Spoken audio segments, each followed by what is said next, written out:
Live everywhere. Daily Co's Radio on netrootsradio.com presents David Walton. Kagro in the Morning Show.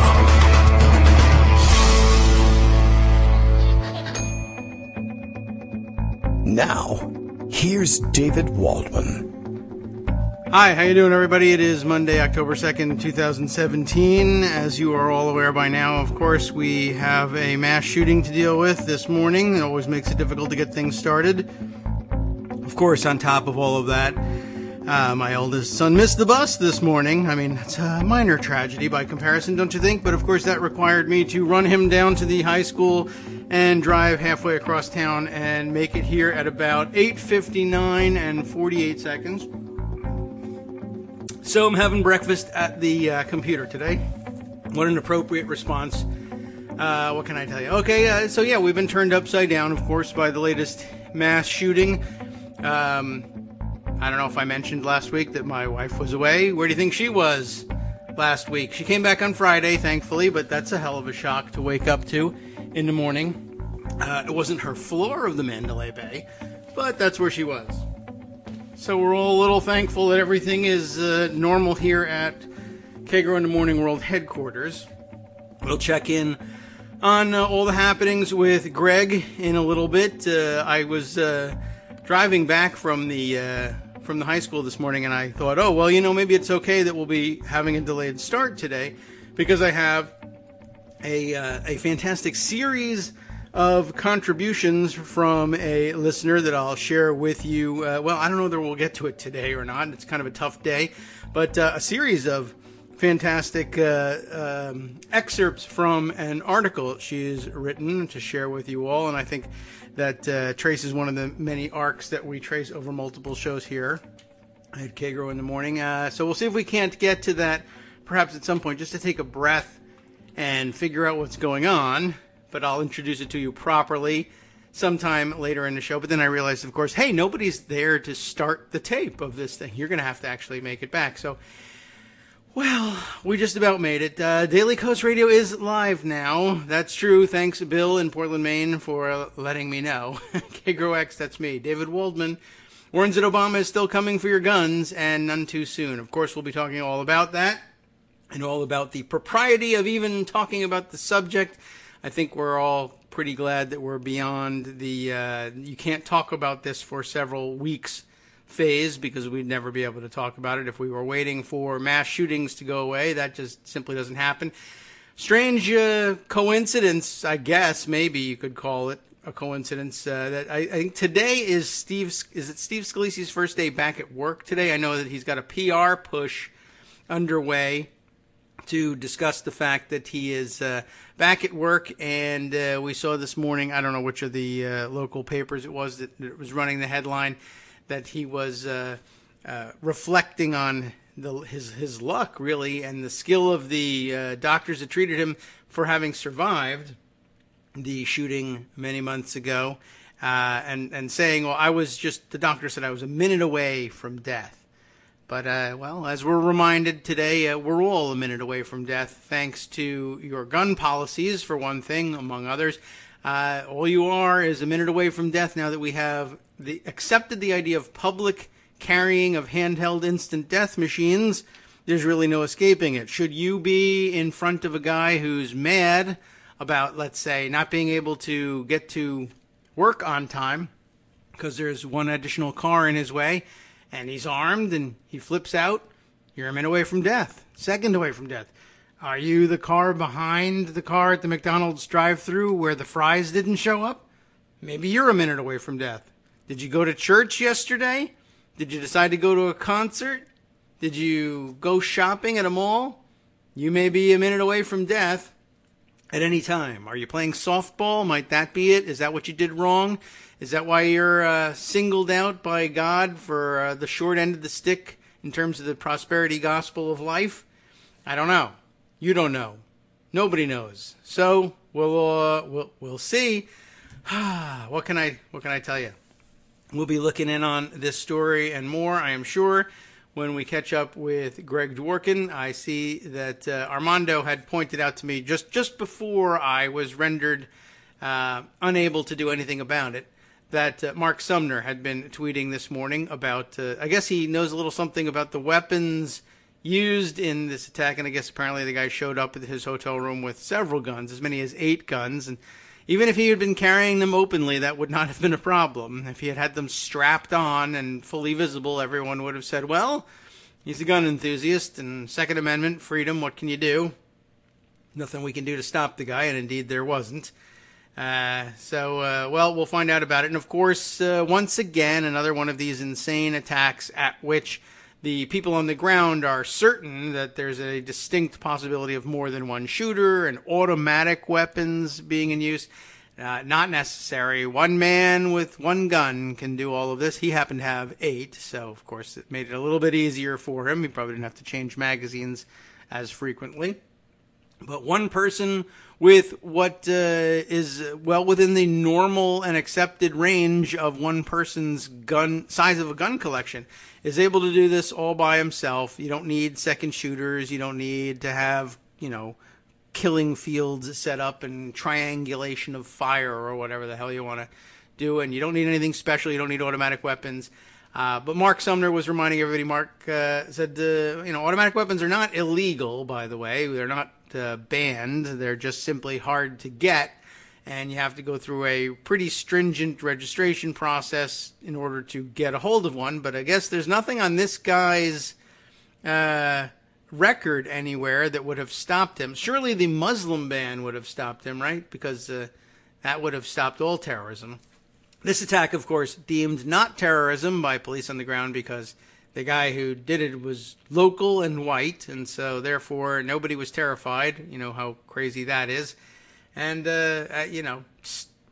all this garbage stood on its head. By the way, I think, I don't know whether it was this week that they were considering it, but the latest toy that the NRA wants legalized, of course, is silencers. The only way anybody even knew what was going on at this shooting was the fact that the guy, through some miracle, didn't actually purchase a silencer. That, too, not illegal, just hard to get. Nothing on his record would have prevented him from getting automatic weapons. Nothing on his record would have prevented him from getting a silencer. They want to take away the restrictions that there are on silencers. The excuse, of course, being, well, why not protect shooters' ears? Why should they suffer hearing loss from all their practice? That's honest to God. That's the lobbying idea behind legalizing silencers. A silencer in this attack, I don't know what to tell you. 150 people dead before anybody notices anything. Can you imagine firing into the crowd of a country music concert, any music concert, any large gathering? People would just start falling, and in a crowd like that, half the crowd, 3/4 of the crowd wouldn't even notice that anyone was falling until there was a surge in the crowd, and then, of course, another 100 people would be killed by trampling. And they would never know where the shooting was coming from. The police on the ground actually said they were able to locate the shooter specifically from the sounds of the shots coming. I can't imagine how much worse this would have been with a silencer. But what do we do with this one? What's the president going to say besides the fact that his heart goes out, or prayers or whatever? It's not a Muslim. What do we do? It's not even a black guy. What are we going to do? I can't blame rap music. It was a country music concert. It's not video games. The shooter was 60 plus. I'm not certain what it was. Maybe it's just crazy. Maybe it's the guns. That could be it. I don't know. We'll have to figure it out. Greg Dworkin is here to share the headlines and the rest of the shocking news. And I wouldn't blame you if you wanted to go in a different direction. But what's up, Greg? Well, good morning from Newtown. Yes, that's where you are, and not by any special design. You just live there. I just live here, but all too familiar, I'm afraid. Yeah. Mm-hmm. And one gets, a pretty good feel for what's going to happen now. There's the fog of being stunned. Yeah. And for many of the locals, that's just going to take weeks and weeks and weeks to wear off. People will start sending things. Being well-meaning, please don't. Books about how the power of prayer can help, and and stuffed animals and you name it. Just don't, because what you're doing is diverting the locals to have to store, distribute, and figure out what to do with all this stuff, most of which is going to turn out to be incredibly unwanted. Yes, well, right. Chain link fences stuffed with stuffed animals tied to them. Somebody's problem at some point. Do something local, send money if you need to. God bless the mental health workers, support them, send them something. But it's heartfelt, it's well meant. Just don't do it, because we've learned that it's not that helpful. Yeah, well, quite honestly, if you sit down and think about it, that's not going to help very much. And you really well, it does. It's out. Worse than not help very much. I mean, it makes you feel a bit better that you've done something. You're better off calling your representative and talk about background checks. No, it may not have stopped this one. Yes, it will help. If you don't want to talk about that, talk about stopping the stupid silencer law. But the point is, you're going to divert resources, which are better spent locally. It's kind of like a Trump visit to Puerto Rico. Okay, well, that hasn't happened. Maybe not. Well, it's supposed to happen tomorrow. Not the best use of time. Not the best use of local resources. We're in the midst of disaster recovery. Yes. Don't tie up people who need to be doing something else. Yes. Also, just as a tip for anybody who might consider doing this on Twitter, say from the White House, don't bother attacking the mayor of Las Vegas. That won't help much either. Well, that doesn't necessarily mean that it won't happen. No, I'm not predicting the future. I'm just giving tips. I'm a lot more worried, even just with the few tweets that I saw. Yeah. I'm a lot more worried about Trump saying, my condolences. This was the spectacular biggest, shoot up ever. Yeah, right. We've broken the record. Yeah, we really don't want that either. No, and he's liable to do that. That's more like, with this temperament, that's more likely to slip out anyway. Again, these are not planned things that Trump does. It's just there's very little distance between his brain and his fingers. And so what he thinks comes out when he tweets. Yeah, well, that's what happens. You'd think that unfiltered, as we say. Yeah, maybe the distance between the fingertips and the brain, I don't know, you would have thought with the short fingers it might have helped, but there's nothing serious going on in the brain. That's the problem. Short fingers, it makes it worse because the distance is less. It happens faster. If you had bet, it's not a disconnect, it's a true rendering of what he's thinking. He says what he thinks, man. Yeah, exactly. All right.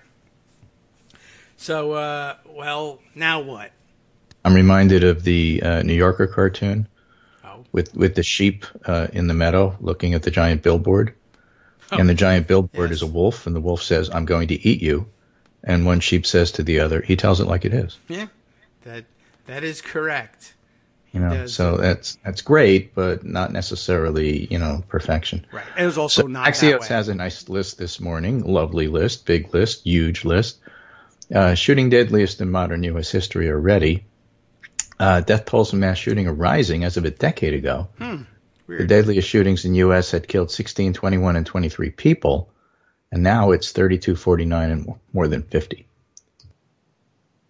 Well, that's productivity of the American worker for you. That would be Virginia Tech, and then Pulse, a nightclub, and now Las Vegas topping them all. Yeah, 16 months, people were pointing out, between Pulse and today's shootings. Good advice for media. Don't spend a lot of time talking about the shooter. Talk about the victims. Yes. Spend time talking about the shooter, glorifying them. Then you just get copycats who want to beat that record. That is a possibility. So just talk about the victims. Don't say anything about this guy. Yes, certainly you don't want to be like, all right, I don't remember the name. No, I can't even. I won't glorify the name of the reporter, but one of the reporters for Sheldon Adelson's paper went bonkers last night and was certain that this was not only that it was Muslim terrorism, but that there were people being shot all over town, and there was a lot of misinformation and hoaxing going on. And as a matter of fact, Reddit and some of the other areas were documented to be coming up with fake news and pumping it out as quickly as possible. That's so, really horrendous, disgusting stuff. It's the more amazing thing than the event itself, honestly. Yes, and that, is worth covering. But in any case, we have that. And I was reading this piece from James Fallows, which was written in July of 2012. Okay. Entitled The Certainty of More Shootings. Ah, yes. An American tragedy that tragically will reoccur. He says, I agree with the Atlantic's Garant's Frank Ruta about the inevitable pattern of public reaction to these events, but I found my own thoughts, he says, most precisely matched by Adam Gopnik's on the New Yorker site today. Again, that's 5 years ago. He says, the truth is made worse by the reality that no one, really no one, anywhere on the political spectrum has the courage to speak out about the madness of unleashed guns and what they do to American life. The reality is simple. Every country struggles with madmen and ideologues with guns in every country. Canada, Norway, Britain has had a gun massacre once or twice. Then people act to stop them, and they do, as over the past few years has happened in Australia. Yeah. Only in America are gun massacres of this kind routine, expectable, and certain to continue, or as somebody else said, or maybe even this guy said, everybody has their madmen. We just arm them better. Yeah. There's that is one of two articles that I frequently see after these things. The other one, of course, being the Onion piece that says, no one can. There's nothing we can do to stop this. Or how does it even go? The Onion piece is why does this keep happening? Ask people in the only country where this regularly happens. Right. So Dan Hodges, this was interesting. This is 19 June 2015. In retrospect, Sandy Hook marked the end of the U.S. gun control debate. Once America decided killing children was bearable, it was over. And the first response is some guy from Newtown who said, I'm from Newtown, I don't accept the premise, we're not done. That was me. Yeah. But there's still, let's say, work to be done. Connecticut did something local. Other states have done something local, but it has to be done nationally. It'll take time. It will. I don't know if Steve Scalise will help, but I don't know. It may take another decade. It may take a different Congress. Yeah, he's but, only got a minute. We're not done, and we're not giving up. Okay. Let's see. What else have we to round up here? Well, other stuff has happened. Of course, there's an interesting piece here from Josh Krashower from the National Journal. Mm-hmm. He writes, America under President Trump isn't becoming an autocracy, as some recently feared. Our country's democratic institutions have demonstrated their resilience.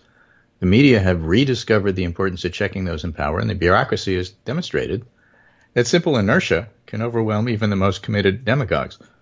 Unfortunately, that also goes the other way. If you point them in the right position, then for the next 5 years, bad stuff happens too, because the bureaucracy just grinds along.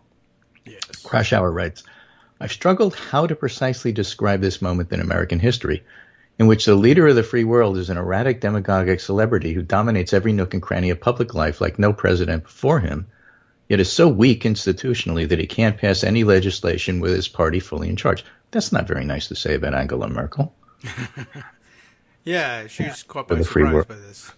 Anyway, in February, he said, I anticipated the Trump administration was more likely to look like a tragic comedy, not a horror story. Still, that doesn't fully capture the uniqueness of this moment in American politics. The Trump administration resembles an American version of a monarchy in which the head of state consumes outside attention, but has ceded significant power to trusted advisors, his party's leadership in Congress, and well-placed bureaucrats across the government. All this is from the Pundit Roundup. And what Josh is getting, and he's often wrong, but in this, I think he's correct. What the hell are you saying, Josh? That Trump's ability to carry out anything close to what he perceives of as policy is extraordinarily limited by his limited mind, limited abilities, limited competence. And so it could be worse because he's just so bad at being president. And that's true. It doesn't help. Maybe it does because, maybe my grandmother was right. Maybe it could always be worse. Yes. But it's the party of Trump that empowers this. Another piece from Dave Weigel and Elise Verbeck from the Washington Post talking about Roy Moore in the Senate. Rob Portman quoted, I don't know him. I don't know him. And Sarah Huckabee Sanders, I haven't taken a deep dive into his record. Oh. Look at you got to have the three monkeys there, to see no evil. Yes. No evil You're no evil kind of monkeys. He was nationally famous for a decade, but okay. John Hoeven, let's give him a chance. I've heard that before.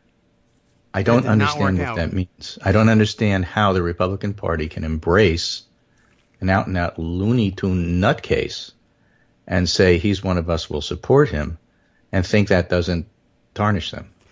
I don't get it. I don't know. I mean, I don't know what to say. I saw that they were willing to do it with Trump. Yes, right. They're willing to do it with Roy Moore as well. If it were run all over again, they would embrace, what was her name? Christine O'Donnell, the witch?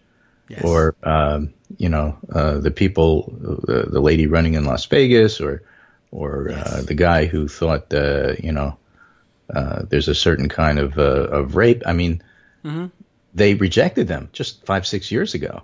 Meh. And you get the feeling that now they would just like totally embrace them and say, what's the problem? Well, they rejected them before the election. Had they won, they would have said, well, what are you going to do? Will of the people. Well, but now we Let's give them a know chance. that's the case. You can Yes. assault a reporter and then you're just Right. welcomed into the House of Representatives. Yeah, essentially. Sometimes you get a standing ovation when you get there. Not usually when you're new, but coming back from a scandal. Yeah, that's true. I mean, they had the luxury of rejecting them last time because they were not certain to show up in Washington, and they likely wouldn't. And I guess we all got the feeling, or at least I guess journalists, it seems, got the feeling that meant that Republicans wouldn't stand for such nonsense. Should the person win, they would be ostracized and they would be totally ineffective in Washington.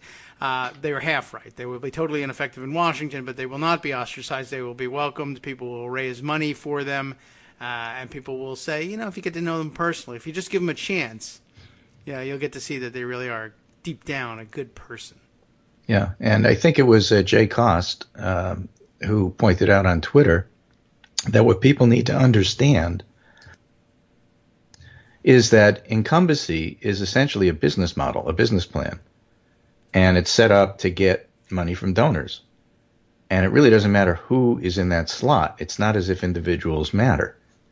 You just, you often talk about campaign in a box, but this is a business plan, get money in a situation created to completely ignore who that person is.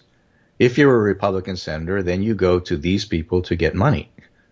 And the job of those in power is to defend incumbents, which is why Donald Trump winds up defending a Luther Strange. Yes. Because it's part of the incumbent money machine. It's the business plan. You can't not. Yeah. Now Trump often will tell people what he really thinks.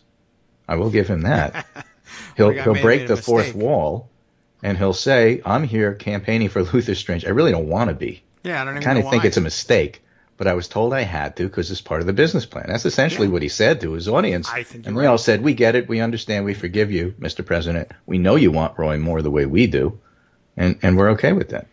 Yeah, and then he got mad. For some reason, privately he was mad. But I think just because he thought, this makes me look like I don't know what I'm doing, which you don't. Exactly.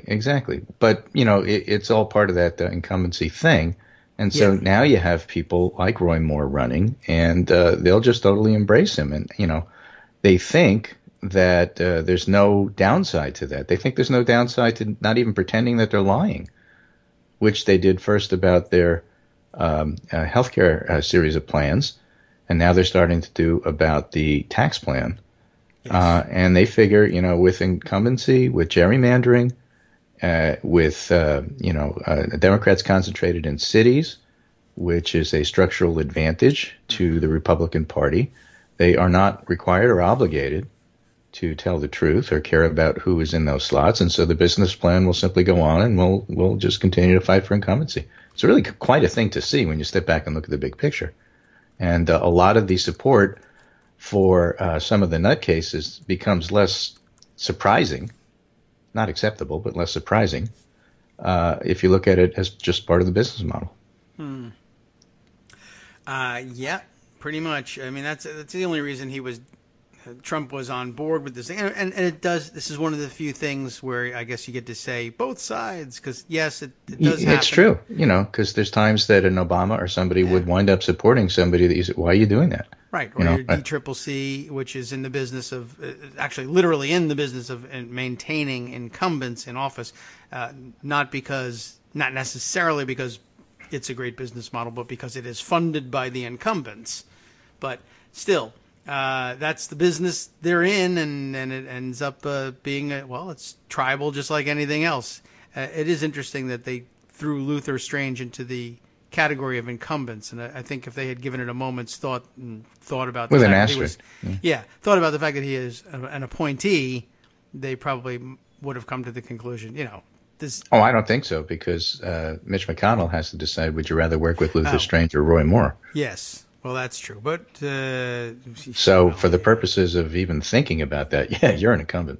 Yeah, I guess. As far as I'm concerned, you've been there for 35 years. As far as Mitch McConnell would be concerned, but that should have been tip again for the White House. Like, we hate McConnell. What are we doing? Oh my God! All right. Well, we don't know what we're doing. So every once in a while, we have to take advice from people. I know. I knew I said something sensible like that a minute ago, that they don't know what they're doing. Okay. Well, yeah, that is true. All right. Well, we're about a minute away from our break here, but I'll just I'm not ready for music yet, but let's head into the next item. Okay. Well, when we get back, we're going to talk about an interesting one, which is a little different. Okay. It's called the Mona Lisa presidency. And it's all about how images are becoming the thing, even part of the resistance. Images. And one of the best examples, just a quick one, is John Kelly and all the pictures of him shaking his head, holding his hand, or anytime Trump says something dumb. There's like millions of John Kelly, oh my God, I can't believe he said that pictures, and that's just one example. Okay. Well, that'll be interesting. We'll have to check that out. Did he take the weekend off or something? We'll see. Where was John Kelly this weekend? Wasn't on the job anyway. We'll be right back, though, with more on the Kagro in the Morning Show after this break for station identification.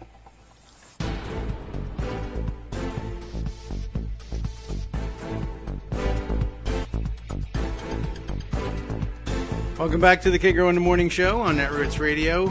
We have a tough morning to deal with here, but thankfully we have Greg Dworkin with us to help get us through the worst of the headlines and some of the rest. There's no really super great headlines out there, I don't think, today.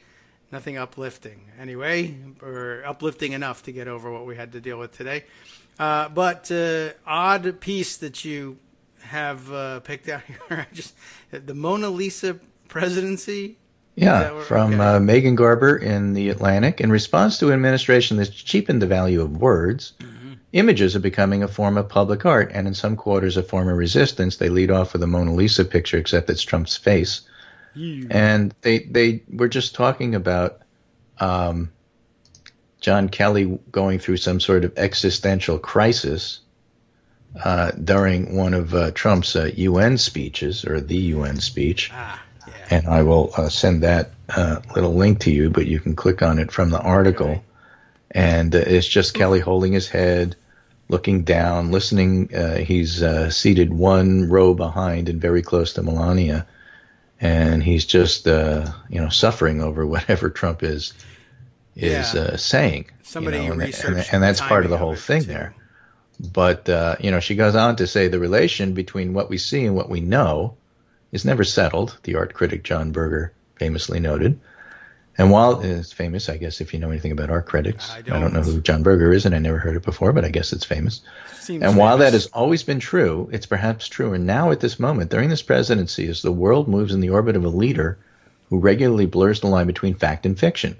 Invented phone calls, invented celebrations, crowd size, wiretaps, birth certificate. In June, the New York Times published a feature titled Trump's Lies, produced an exceptionally small font and condensed to run the width of a web page. One must nonetheless scroll for a long while to reach the end of the list.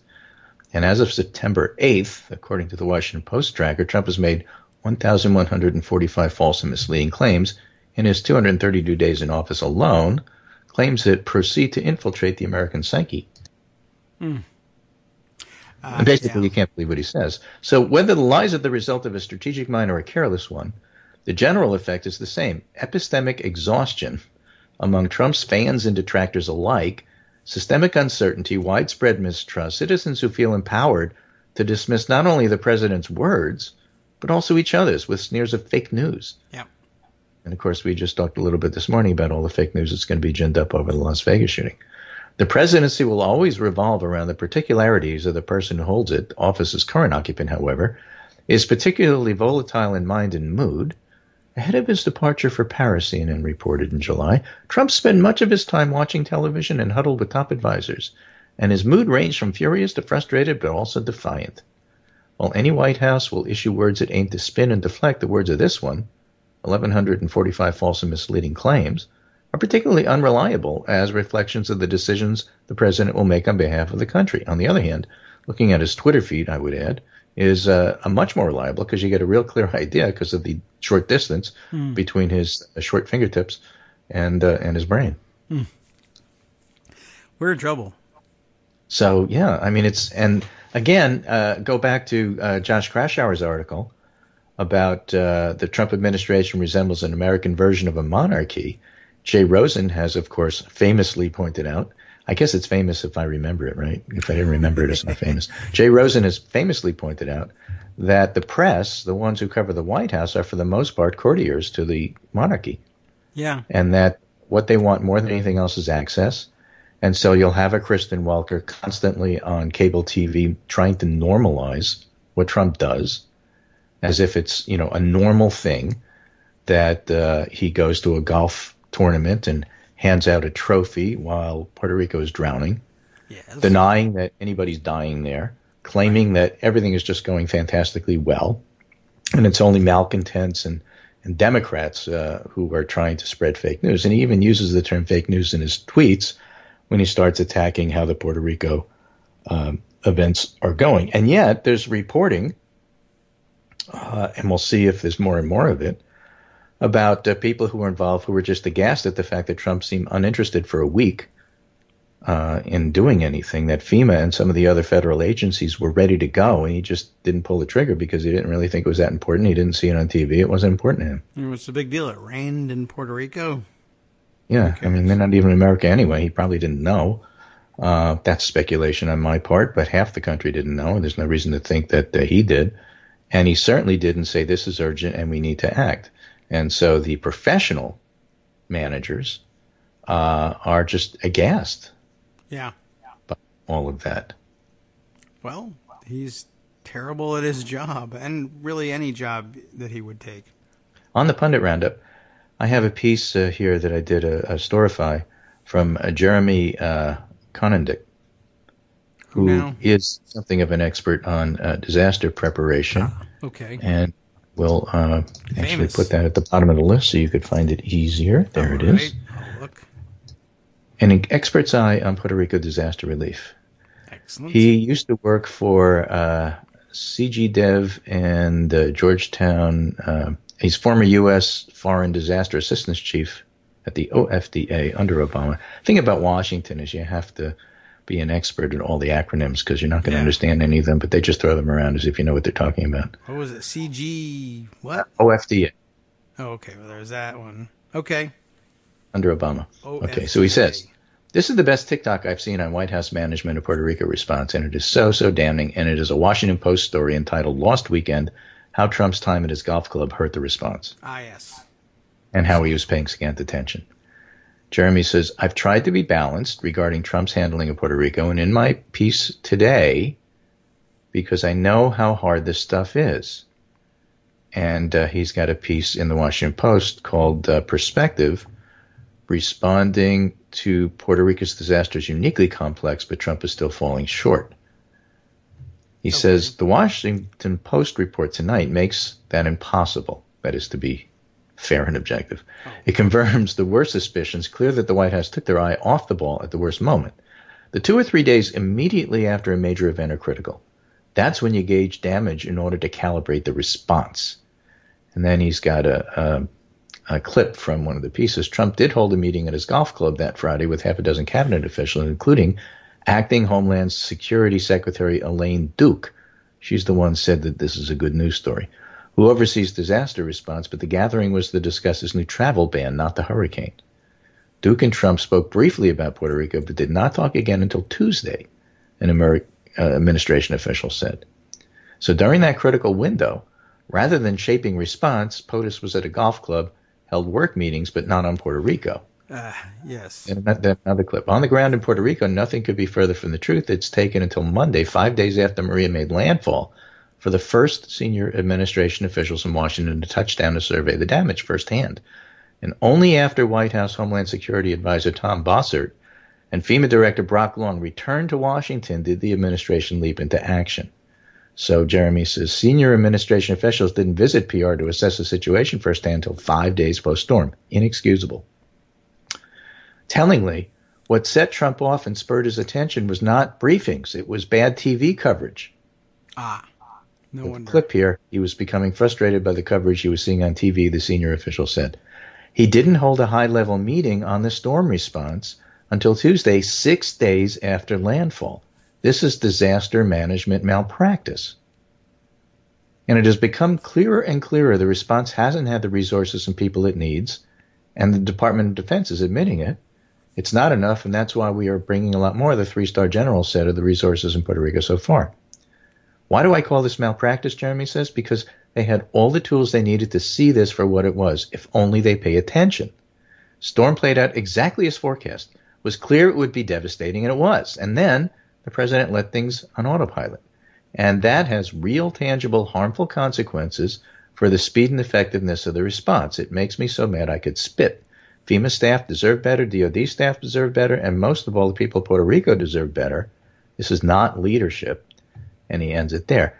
Now, I've seen unconfirmed stuff on Facebook and Twitter claiming that people on the ground are saying that, for example, there was a situation in a hospital, they lost power, and basically everybody in the ICU died. Yes, that will happen. Bodies are building up at the morgues, and they keep saying the low body count. Geraldo Rivera was on Fox saying, I haven't seen anybody dead, as if it's like their obligation to bring them for him to see and to inspect. Bring out your data. Go to the right place and you'll see the right things. And then outside of San Juan and in parts of the more rural parts of Puerto Rico, aid is simply not getting where it needs to be, even though Brock Long and FEMA claims it is. And so they were on the Sunday show saying it's the mayor's fault in San Juan because she's not going to our briefings. I see. And why do you go to the briefings?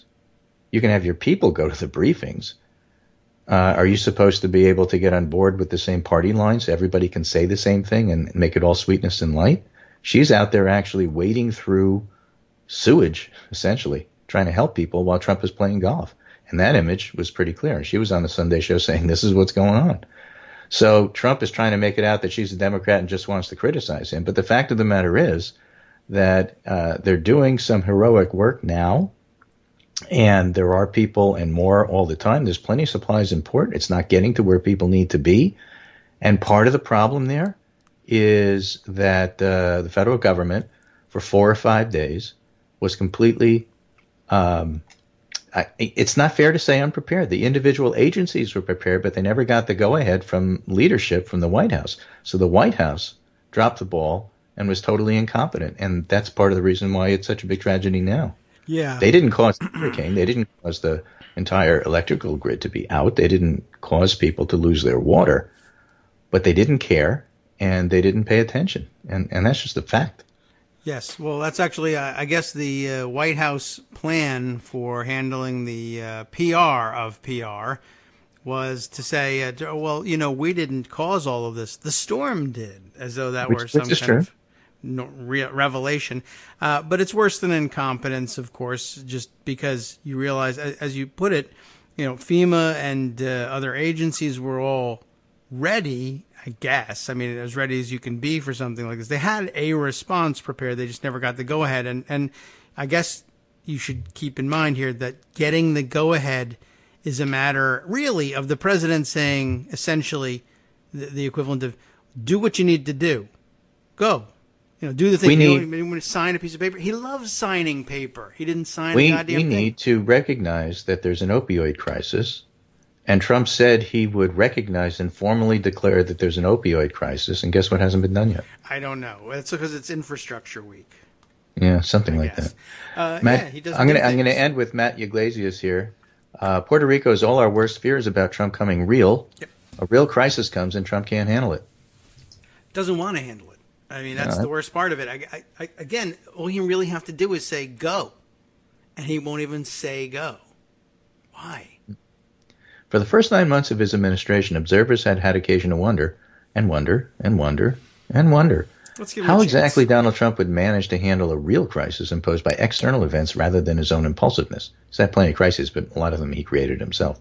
The answer is now apparent in the blackened streets of San Juan and the villages of interior Puerto Rico, that more than a week after Hurricane Maria struck, remain without access to food or clean water. To an extent, the U.S. held up surprisingly well from Inauguration Day until about September 20th or so. The ongoing degradation of American civic institutions, at a minimum, didn't have an immediate negative impact on the typical person's life, but the world is beginning to draw a straight line from the devastation of Puerto Rico to the White House. Trump's instinct so far is to turn the island's devastation into another front in culture war politics, a strategy that could help his own political career survive, and the rest of us will just have to pray for good luck. By the way, he watches too much TV. Yes. It struck me, by the way, during the, I guess maybe the last article, that Trump has made 2 separate visits to his Bedminster golf course since the last time many people in Puerto Rico had a drink of fresh water. Yes. He went, then they had the briefings, except it wasn't on Puerto Rico. It was on, what was it, the new Muslim ban? And then he came back, and then he went back to the golf course and still hadn't gotten anything done. And then he dedicated the President's Cup, which he did not win. He was giving it away. Usually the presenter does not dedicate the cup. The winner says, "Thank you, I win. We won. We did it for the people." But yeah, he although he wanted to be sure to dedicate it to other hurricanes too. Oh, and also there was one in Puerto Rico, Texas and Florida and all those other places. We all have it so tough. And thanks a lot. It was great. I was waiting for Eric Erickson to come out and condemn the speech because, of course, Eric informed us last week that taking a knee didn't prevent anyone from being shot in Chicago or free anyone from poverty. So I was wondering whether the dedication of the President's Cup had saved anyone in Puerto Rico, but I think maybe it didn't. So Iglesias writes, Trump can't unring the bell of a slow response, and then here's some of the excuses they're using. Oh, okay. Trump emphasized in public remarks that Puerto Rico is an island surrounded by water, which makes relief difficult. Right. It's in a big ocean. An anonymous administration official told the Washington Post that the Department of Defense, FEMA, and the federal government are having to step in to fulfill state and municipal functions that we normally just support, which is true.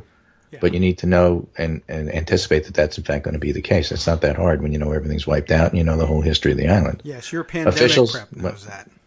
Officials have cited the Posse Comitatus Act as a complicating factor that helps explain why Trump was so much slower to dispatch assistance to PR than the Obama administration was to send help to Haiti after it was devastated by an earthquake. And last by no means least, the reality is this was a really, really big disaster, huge. That is true. It was record-setting. The storm is huge and powerful and knocked out electricity and communications, and it's hard to deal with. And Iglesias writes, that's all true. And it goes to show that being president of the United States is a difficult job, which, by the way, I would add is why we thought he was incompetent and shouldn't be president. Right. But none of the issues the federal response is wrestling with were unknown in advance. The world had days of warning that a hurricane was heading toward Puerto Rico. The perilous state of the island's electrical grid has been apparent for years, as had the weak financial health of its electrical utility and municipal governments. A president who is focused on his job could have asked in advance what the plan was for a hurricane strike on Puerto Rico. He would have discovered that since Puerto Rico is part of the U.S., FEMA is the default lead agency, but it's the U.S. military that has the ships and helicopters that would be needed. And he could have worked something out. Instead, he didn't get worked up about Puerto Rico till more than a week after the storm hit when he saw the mayor of San Juan lambasting him on television. He lashed out with the usual playbook, one that will only make things worse, and then just goes on to point out that Trump turns everything into a culture war. And by the way, there are no adults in the room. You had Kelly, the guy who keeps putting his head in his hands. Yeah. And so if you say, okay, Kelly's really the president and Trump is just a figurehead, it was still a blown relief effort.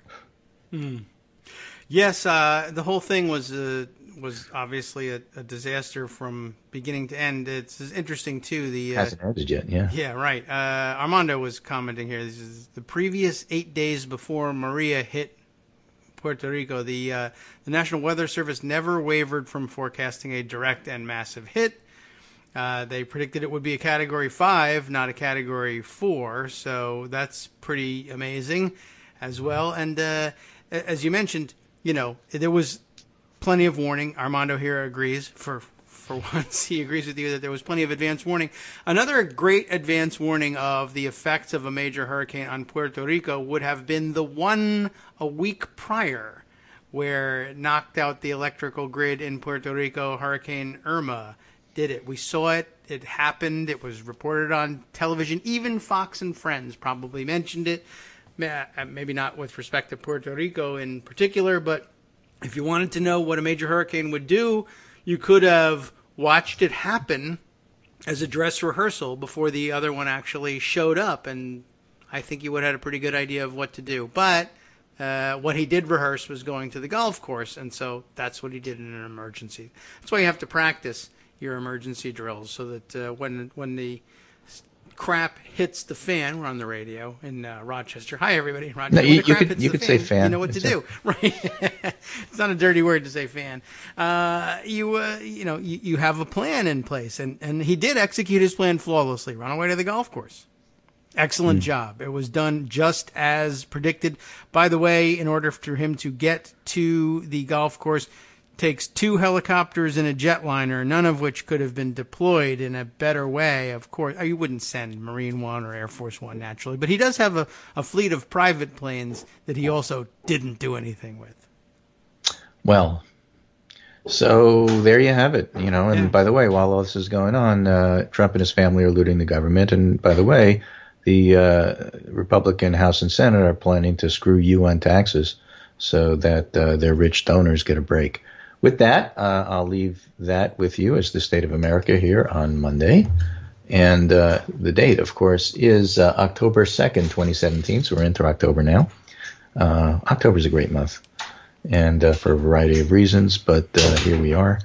And with that, I will say goodbye, and I'll be back, and I'll talk to you on Wednesday. All right. Thanks very much, Greg. I agree. October is a great month. It is difficult.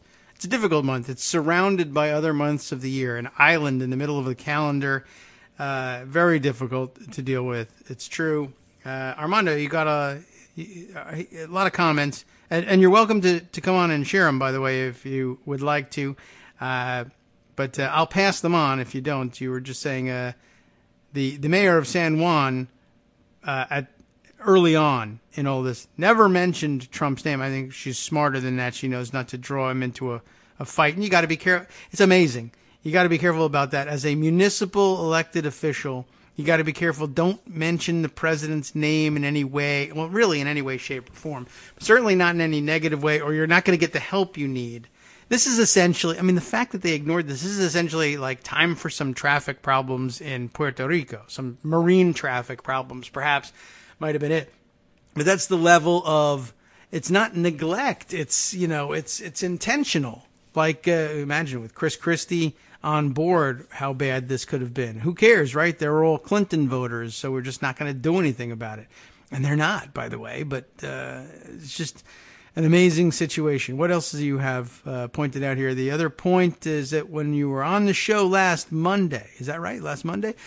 I told you, Armando says, the Puerto Rico government did not have the resources to address this, that efforts needed to be federalized and militarized. You knew before this hurricane hit that this was going to be necessary. What the hell was FEMA thinking? Anyway, that's entirely true. I don't even know what else we can say about Puerto Rico at this point, other than the fact that the guy has abdicated all responsibility for the island, and it's amazing that he's not being impeached right now because of it. It was everybody who said, well, people may die when, or if Donald Trump were to become president, and oh, you're crazy, you're exaggerating. Here it is. Although Geraldo Rivera doesn't think so. I don't know if Geraldo Rivera has left San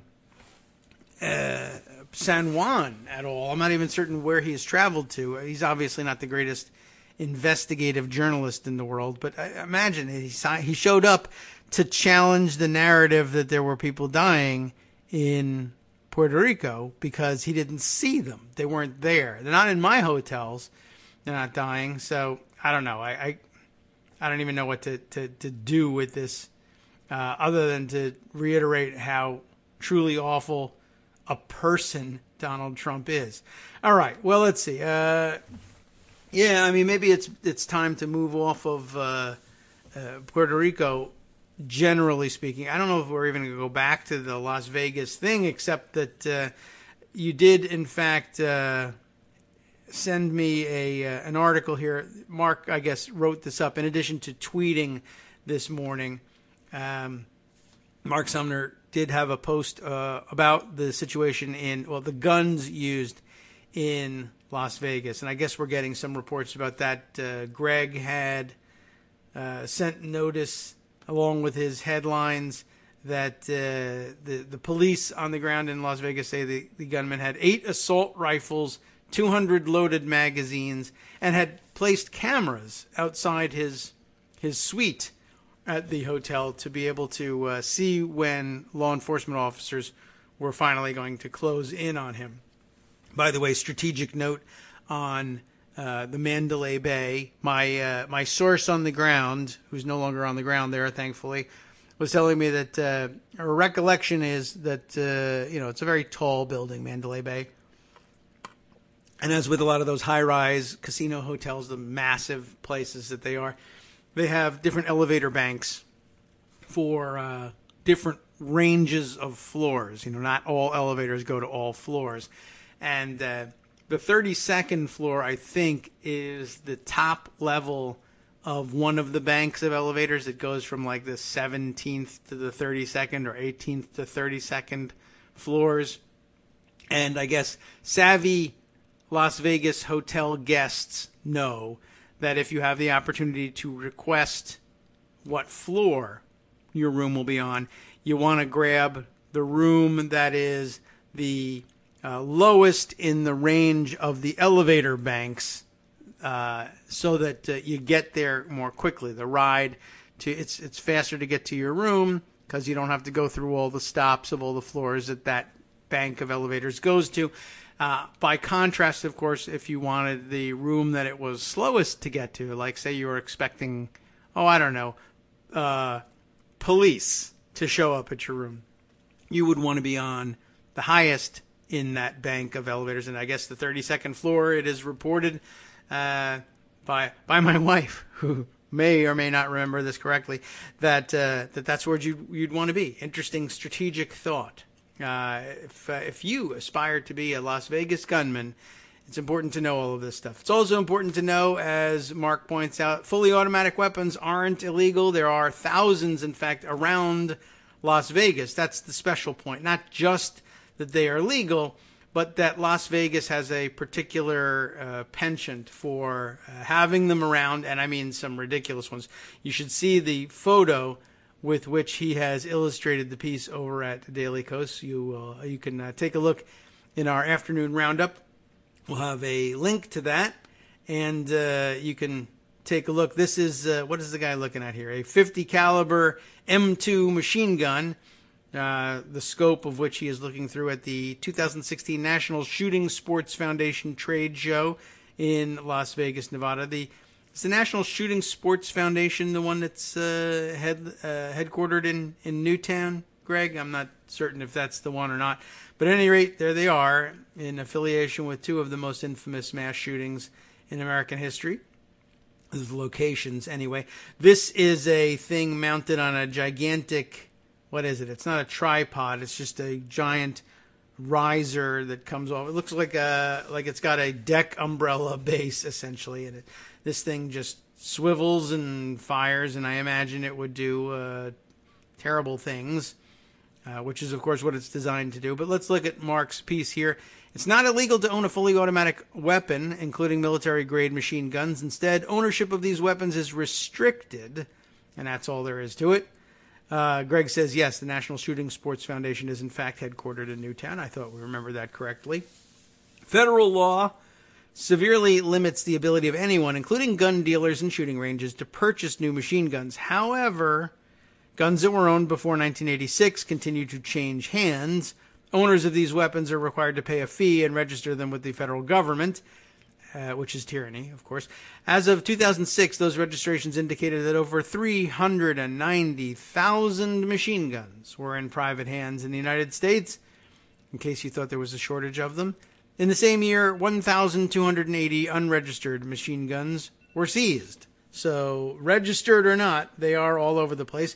In a nation with over 300 million firearms, that makes machine guns just 0.13% of the weapons out there. However, it also means that there is about one machine gun for every 1,000 Americans. Registered machine guns are subject to a number of rules and sometimes stiff fees, which make them rare in the home collections of all but the most dedicated enthusiasts. But one place where they are concentrated is Las Vegas, and that is important to note because of locations like this. He writes, the Las Vegas Machine Gun Experience. Get behind the trigger of a huge selection of the most legendary machine guns. Practice your Second Amendment right to bear arms with this adrenaline-inducing Vegas gun range package. It's advertised just that way. We'll talk more about it after the break.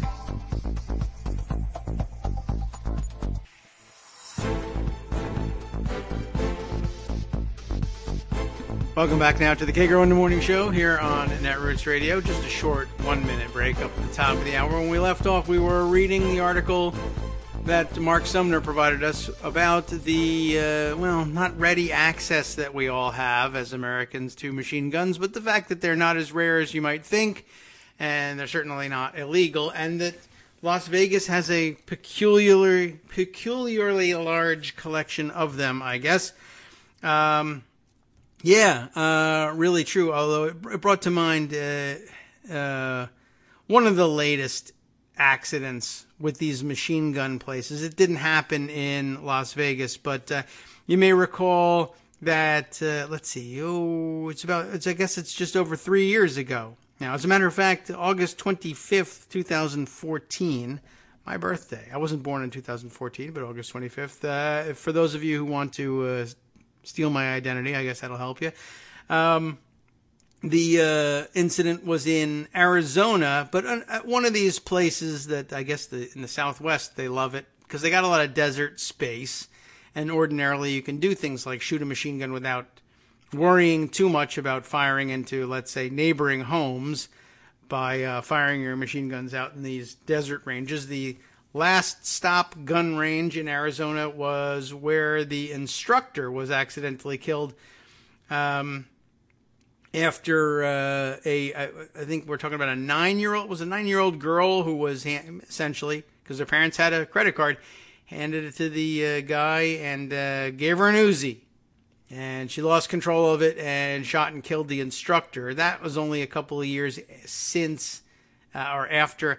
And I think the child in question in this previous incident that comes to mind, one of the machine gun shoots at an East Coast gun show. That also may have been in Connecticut or at least in the Northeast area, as I recall. There was a Connecticut connection of some sort. But the boy, again, 8-year-old boy, handed an Uzi and accidentally shot himself after the gun recoiled after his first couple of shots. But, automatic weapons. Why not give them to kids? If you've got the money, why not go for it? I might as well mention, over the summer, when we took our trip down south and we went to see the eclipse and made some other interesting tourist stops along the way, we had a great time at a place where our son, who had just gotten his learner's permit for driving a car, his first real motorized driving experience with the exception of go-karts and at carnivals and such,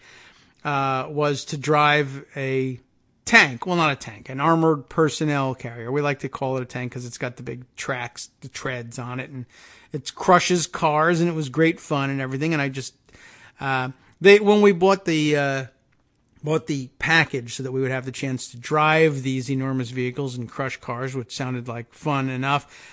They did say, hey, for an extra, I don't know how much it was, $100 or whatever, you want to shoot a machine gun while you're here? The kids can do it too. And we said, we're not going to do that. Really? It's a lot of fun, very popular package. Nah, that's cool. We're just going to crush the cars. You can shoot the car, whatever. We can get exploding stuff for you. That's cool. I don't know. I've heard a lot about that, and I'm sure it happens safely most of the time, but it wasn't really a risk we wanted to take. But it's all over the place. You could do that anywhere. This was in Georgia. We were doing it, but the desert Southwest, it appears to be enormously popular. When we left off, we had just read the fantastic ad for the Vegas machine gun experience. And Vegas is a particularly great place for that, bachelor party stuff. And as I recall, that was the sort of thing that was advertised in magazines. So if you're on hand for a bachelor party or a wild weekend in Vegas, you just pay the money and they'll pick you up and they'll limo you out and you can have, I don't know whether they give you booze on the way to the machine gun shoot or not, but they drive you out to the place and you fire the machine guns and you say, yeah, manly, and go back and then do the things you do in Las Vegas. There was another ad that Mark quoted from. This is, what's this one for? TheRange702.com says, you and a companion will shoot a M4, AK-47, I don't know what a SAW is, SAW, RPD, MP5, Thompson, SCAR, SCAR, that's a hell of a name for a gun, SCAR. Uzi, that too in all caps, is Uzi an acronym? Uzi, P90, G36, 1911, I know what that is, and a Desert Eagle, that too. All in the comfort of our private shooting range, which I don't know how comfortable it is, but if it was a nice air-conditioned place where you could get a drink, that would be fantastic. The tourist machine gun business means that the Las Vegas area is particularly rich in automatic weapons.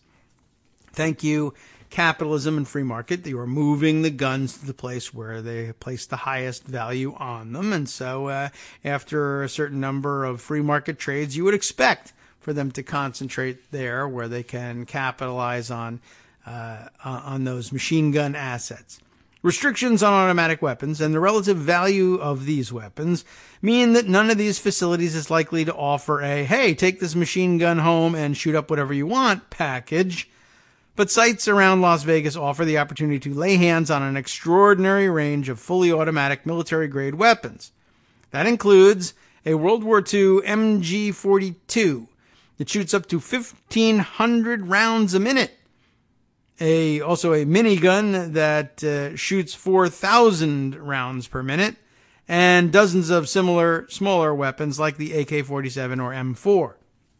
Notably, this includes tripod-mounted, belt-fed light machine guns whose rate of fire matches that demonstrated by recordings of the mass shootings. Interesting. There are at least 8 shooting ranges offering the use of fully automatic weapons within a 10-mile radius of the mass shooting in Las Vegas. Those facilities offer the use of many guns whose behavior would match that of the weapon used in the shooting, so you can go practice. Overall, there are thousands of fully automatic weapons in the immediate Las Vegas area, and that's before any need to consider unregistered weapons. There are at least 2 such ranges near Mesquite, Nevada, which is listed as the home of the shooting suspect, whose name is here, but you know what we like to do with those names. While it would be complete speculation at this point to indicate that one of these ranges was the source of the weapon, the availability of these weapons in the area means that getting your hands on a machine gun or practicing the use of a machine gun doesn't require years in the military or black market connections. It requires just a Visa card. And that's exactly right. Now, I guess I should also point out here, I don't know if anybody has seen confirmed anywhere that he actually had automatic weapons.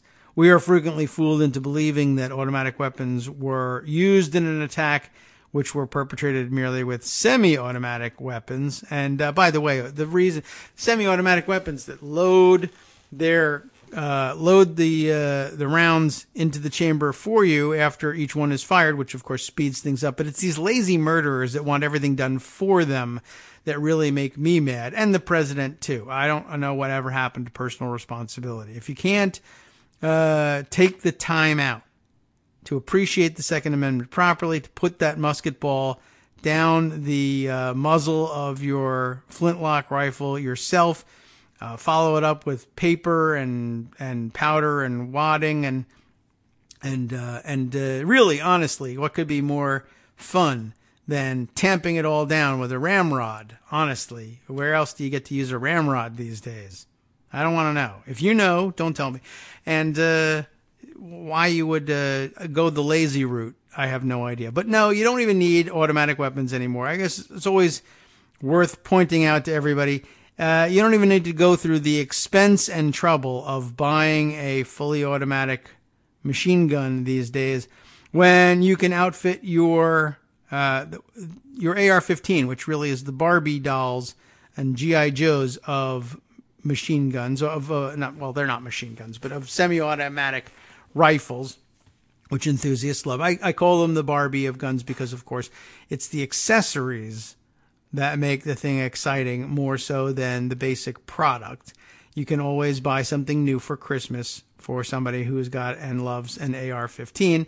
You can buy a bump stock kit that will essentially render your weapon more or less fully automatic, but legally still remains semi-automatic. All it does is it's a rig that you can just snap on to your AR-15, just like the rest of the interchangeable kits, that essentially captures the gases expelled from the cartridge when a round is fired and channels it back in and basically allows you to continue to fire as though firing on fully automatic. That is to say, with one trigger pull, multiple rounds are fired out, as opposed to having to let the trigger back up in order to let the spring of the magazine feed the next round in. It does that with the recaptured and reused gases expelled from the previously fired cartridge. And if you look on YouTube, I mean, if you want to see what that looks like, we've done this on the show before. All you got to do is go to YouTube and put in, bump stock, and any gun you want, AR-15, AK-47, and they'll show you what the product is that they've got, and they'll show you how it fires, and they'll show you how it works exactly like a machine gun. It would be indistinguishable from the sound of a machine gun, just as people were saying it.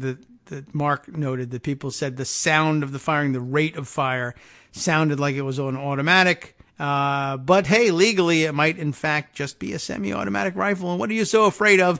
And why do you call them assault rifles anyway? And all you libtards should shut up.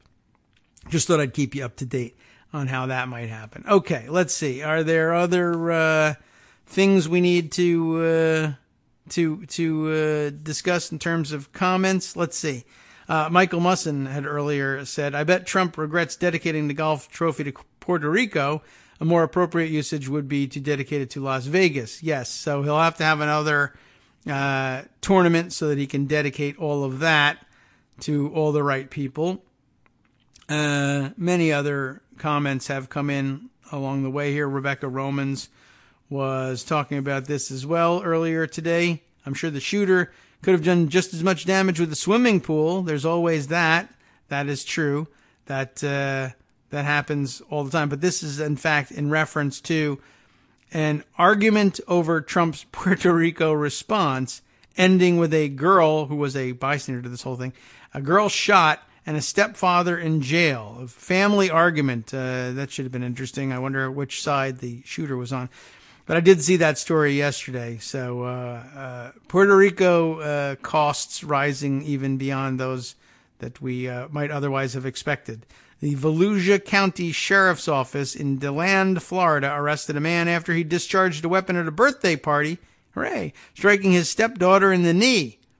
According to a Facebook post, the 17-year-old is expected to recover. We expect you to recover, so hurry up. from non-life-threatening injuries. A gathering of family, by the way, being shot in the knee, no joke, really. Being shot anywhere is no joke, obviously. I guess, let's see, the man was identified as 41-year-old Jose Amaro, and he remained at the event treating the girl's wounds when the sheriff's deputies questioned him, so at least he's not running around.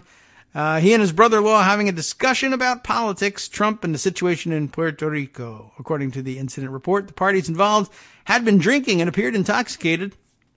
An argument broke out, and Amaro angrily shoved his brother-in-law before going inside to get a handgun. That'll show him.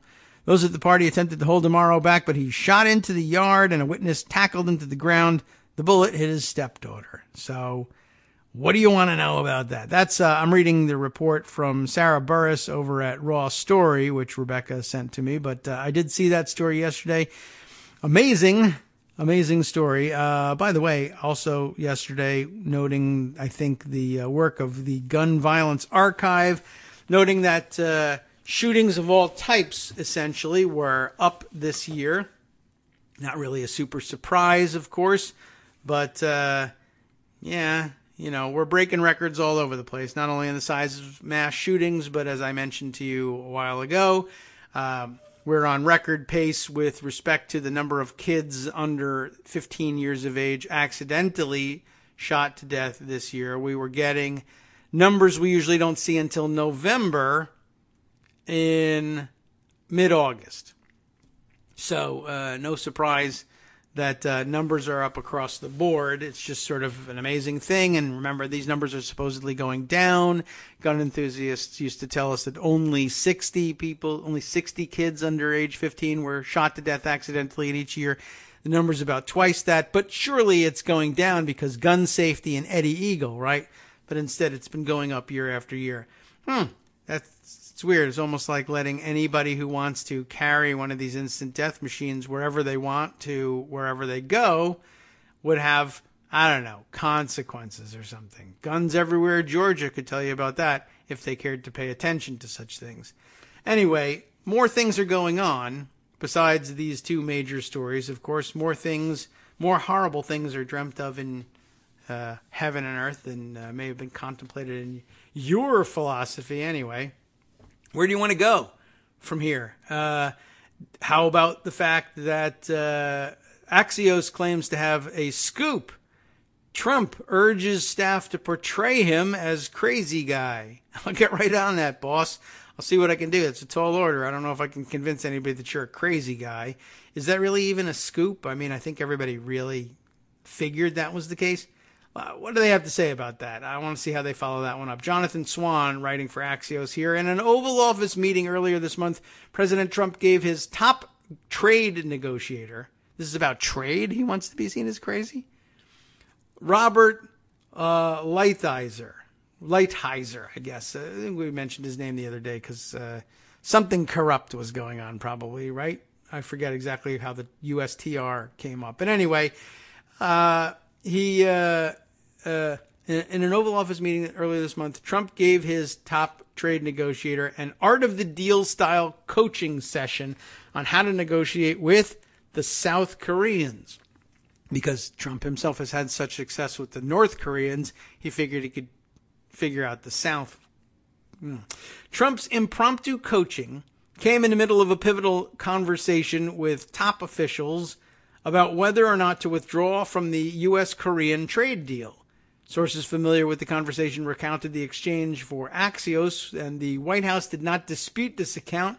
A number of senior officials and cabinet secretaries were present for the conversation, including Defense Secretary Mattis, Agriculture Secretary Perdue, and Secretary of State Tillerson.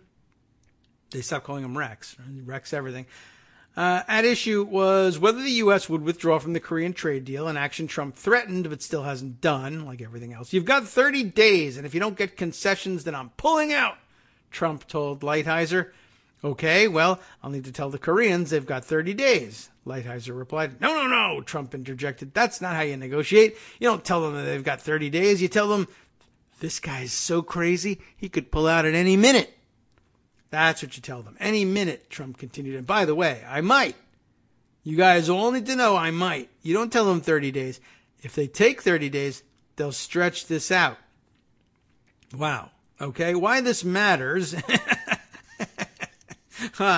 Thank you, Axios. Why does it matter that the president wants to be seen as crazy? Plenty of world leaders think the president is crazy. It's not hard. And he seems to view that madman reputation as an asset. The downsides are obvious. The rhetoric can unnerve allies and has the potential to provoke enemies into needless unintended war. That's one hand, but on the other. But Trump keeps using the tactic with varying degrees of success. Just today, the president undercut his Secretary of State by suggesting diplomacy, this would have been yesterday, diplomacy with Little Rocket Man in North Korea was a waste of time, implying that only military action would resolve the conflict. Save your energy, Rex, Trump tweeted. We'll do what has to be done. Well, there's another bullet point here of other examples. We've never seen anything like this before. Trump's tweet undercutting Tillerson's diplomatic efforts comes a day after Tillerson acknowledged for the first time that the administration was in direct communication with North Korea. Trump's tweet also undercuts a statement made Tuesday by Joint Chiefs of Staff Chairman General Dunford. He knows better than those stupid generals anyway. The military dimension today is in full support of the economic and diplomatic pressure campaign the Secretary of State is leading in North Korea. Trump's comments belong to a pattern that fits the madman, or he might just be crazy enough to do that, theory of international relations. Trump warned North Korea's, who cares? Do we even want to round this stuff up? It's idiotic. He's a moron. It's dangerous. He's going to get us all killed. They weren't kidding. The end. Okay? I just thought it was interesting that he thinks it's like hot stuff to be seen as crazy. And he might as well, because he will not have much experience at not being seen as crazy. So his entire world, look, I mean, I think he thinks he's got a pretty sweet life, right? He's wrong, but he thinks so, certainly. And he got what he got by being perceived as crazy. So it's not like he's going to stop anytime soon. Hey, I told them I was nuts and they made me president. Now I can do whatever I want. Is that not right? Is he wrong about that? I don't know. Let's see. This is not news, but I think I just want to enter it onto the record anyway. Not just because it appears next in Pocket. It does. But it doesn't have as much news value, but maybe some analytical value. Maybe that's my excuse. The excuse I'm making here is an excuse to get another mention of Howard Stern's interviews of Donald Trump on the air. The Daily Beast has this piece that they came out with over the weekend.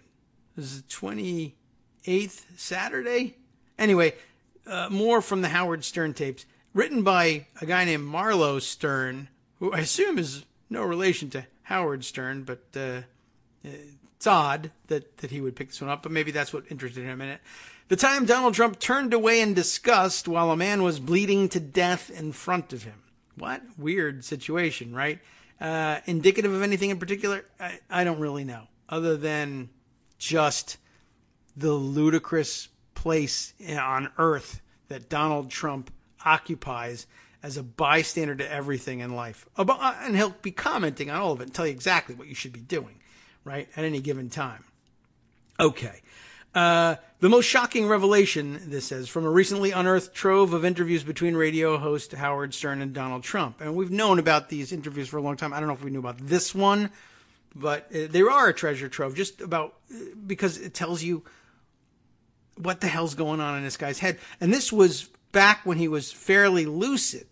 At least some of these were. I mean, some of these were later in time, up through 2015, but they begin in 1993, these interviews, and he could speak then.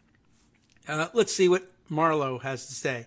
Howard Stern is the greatest celebrity interviewer alive, bar none. I guess he wanted to say that in his article. He is possessed of an uncanny ability to induce self-revelation, stroking and feeding the ego until it swells up and bursts. He's certainly perfectly paired with Donald Trump on this anyway. I'll agree with that. And nobody's ego is bigger than Donald Trump's. The bloviating New York real estate baron turned bumbling politician. Yeah, that guy. The two lascivious man-children were a match made in shock jock heaven, or is it hell, with each successive boast offering peeks into the Donald's damaged psyche. The Stern-Trump interviews spread out over 35 on-air appearances between 1933 and 2015, and totaling around 15 hours. Came back to bite candidate Trump a bit during the campaign, first revisited by yours truly at the Daily Beast, and later to far more consequential effect by ace reporters Andrew Kaczynski and Nathan McDermott of BuzzFeed and CNN. The Stern interviews saw Trump at his crudest and most unguarded, whether it was objectifying his daughter Ivanka or in a moment that haunted him during the presidential debates, confessing that he initially supported the invasion of Iraq. This is who Trump is, said Stern of the 45th president. He was always bombastic. He always raided women. He always talked in misogynistic, sexist kind of way, but he did it sort of proudly and out in the open. This week, Bill Frischling over at FactBlog dove into the Howard Stern Show archives and uploaded all of the Stern-Trump interviews online. While the most shocking bits had already been mined by reporters in the lead up to his surprise election victory, some new Trump information came to light from his bizarre idea on how to combat airline terrorists. You ready for that one? The pilot presses a button and sleeping gas comes out. That is some James Bond stuff there, by the way. Presumably outside of the cabin, right? But hijacker that gets into the cabin, well, we're all going to gas ourselves to sleep and whatever happens, happens. That's the idea.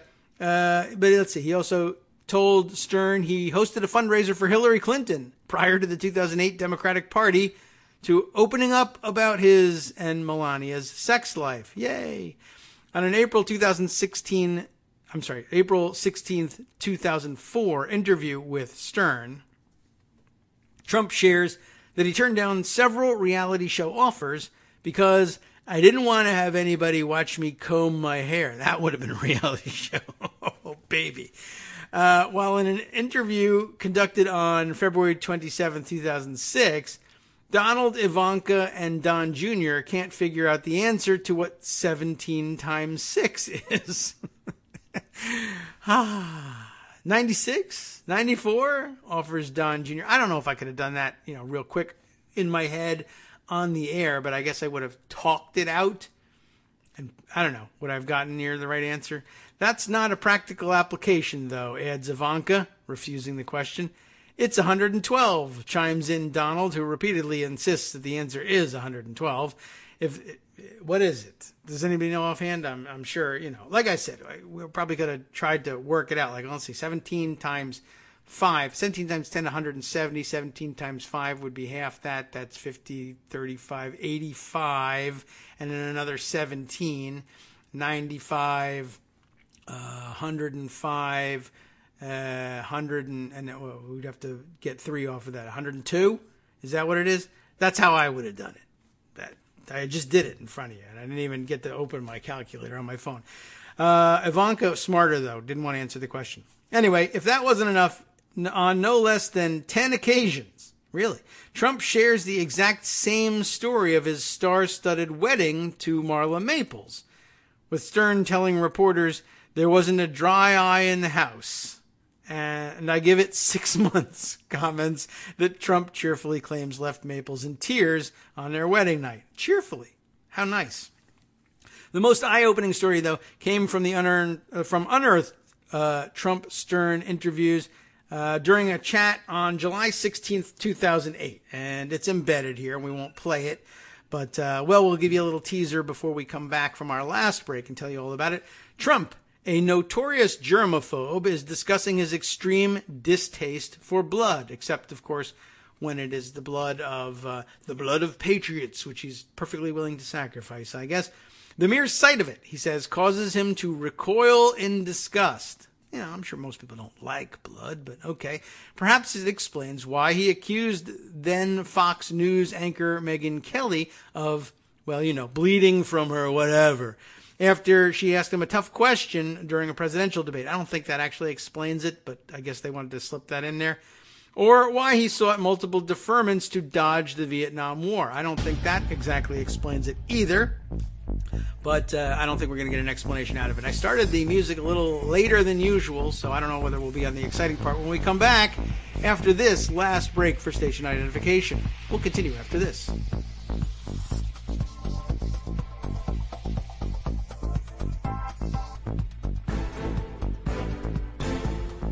Welcome back to the Kagro in the Morning Show here on Netroots Radio. We can let our music play itself out, I think, at this point. We're doing really well, I think, with our breaks. I'm patting myself on the back. Hurts a little bit to do that. Justice, I think that my goal with all of this was to get to the point where Justice wouldn't have to tend the flames all the time. And I think we're just about doing it, but thanks for standing by and letting us know that everything's working well. When we last left off, we had talked about Trump's visceral distaste for blood. Why was that important? I guess it gets down to this story. He goes on to tell Howard Stern, I'm not good for medical. This is, when is this? 2008. He's already sort of losing his edge verbally in 2008. I'm not good for medical. In other words, if you cut your finger and there's blood pouring out, I'm gone, he told Stern. He's a big help. The former reality TV host then shares a story with Stern about the time he thought a man died in front of him during a charity event at his Palm Beach club, Mar-a-Lago. And rather than help the injured man, Trump turned away in disgust at the sight of his blood. What a sweetheart he really is. Went to military academy. Can't help anybody. I was at Mar-a-Lago, and we had this incredible ball, the Red Cross ball. It's red because color of blood, but I'm disgusted by the whole thing. We had this incredible ball, the greatest ball ever held, anywhere, ever, no matter what. Everyone else sucks. I'm the best. Really. Is essentially all there is to it. So we had this incredible ball, the Red Cross ball, in Palm Beach, Florida, and we had the Marines. And the Marines were there, and it was terrible. Because all these rich people, they're there to support the Marines, but they're really there to get their picture in the Palm Beach Post. So you have all these really rich people, which is totally different from what I'm doing there. And a man about 80 years old, very wealthy man, I should say. I should point that out because reasons. A lot of people didn't like him. How do you like that? The guy's wealthy and people don't even like him. Who could ever imagine such a thing? I am embellishing this story right now. I should stick to the facts and the quote which is provided here because really that's quite damning enough. A man almost about 80 years old, very wealthy man. A lot of people didn't like him. He fell off the stage, said Trump. Trump proceeds to explain that it was a $100,000 per table fundraiser. Fact check that, by the way. I mean, it could be, but I think he's full of crap on almost anything he says. I'm just totally minor point, but I think it would just prove the point. He lies about everything, but it might be. $100,000 per table fundraiser filled with deep-pocketed billionaires, and that the Marines were, for whatever reason, given tables at the very back of the ballroom. The worst table in the whole place. Now, who does this? I mean, I don't know. Do you think it's his place? But I mean, maybe the Red Cross is responsible for the seating chart. I don't know. Who cares? Anyway.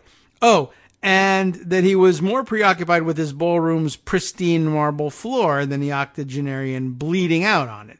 So what happens is this guy falls right on his face, hits his head, and I thought he died. And you know what I did? I said, oh my God, that's disgusting. And I turned away, said Trump. I couldn't, he was right in front of me and I turned away. I didn't want to touch him. He's bleeding all over the place. I felt terrible. Beautiful marble floor. Oh my God. I'm going to go smash my head against the marble floor. I want to die. Listen to this guy. Beautiful marble floor. Didn't look like it. It changed color. Became very red. That's what blood will do to it. And you have this poor guy, 80 years old, laying on the floor, unconscious, and all the rich people are turning away. Oh my God, this is terrible. This is disgusting. Like he's not doing that. He's a rich person. He's turning away. He's blaming them. All these stupid rich people are turning away, like me, who's also rich. Oh my God, this is terrible. This is disgusting. And they're turning away. Nobody wants to help the guy. His wife is screaming. She's sitting right next to him and she's screaming. There's not a single doctor among these billionaires. Thank God for the Marines. What happens is these 10 Marines from the back of the room, they come running forward. They grab him. They put the blood all over the place. It's all over their uniforms. They're taking it. They're swiping it.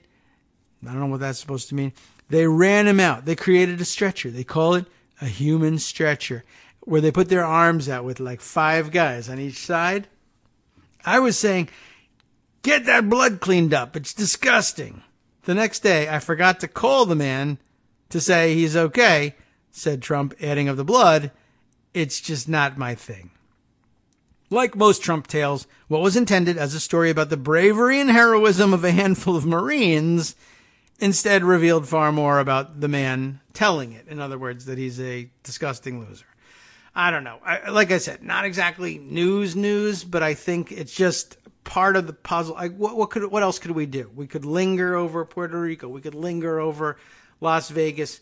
We could just help round out the picture of just, maybe I'm joining the Republican Party. America is a hellhole, and this is terrible. This is where we are. These are the things we need to know about our president and who he is. And I don't know, maybe he turns away from disaster in the United States because he can't stand the sight of disaster. I don't know. What other things is he unprepared for? Everything, essentially. By the way, not a Donald Trump story so much as a Roy Moore story. I saw this over the weekend too.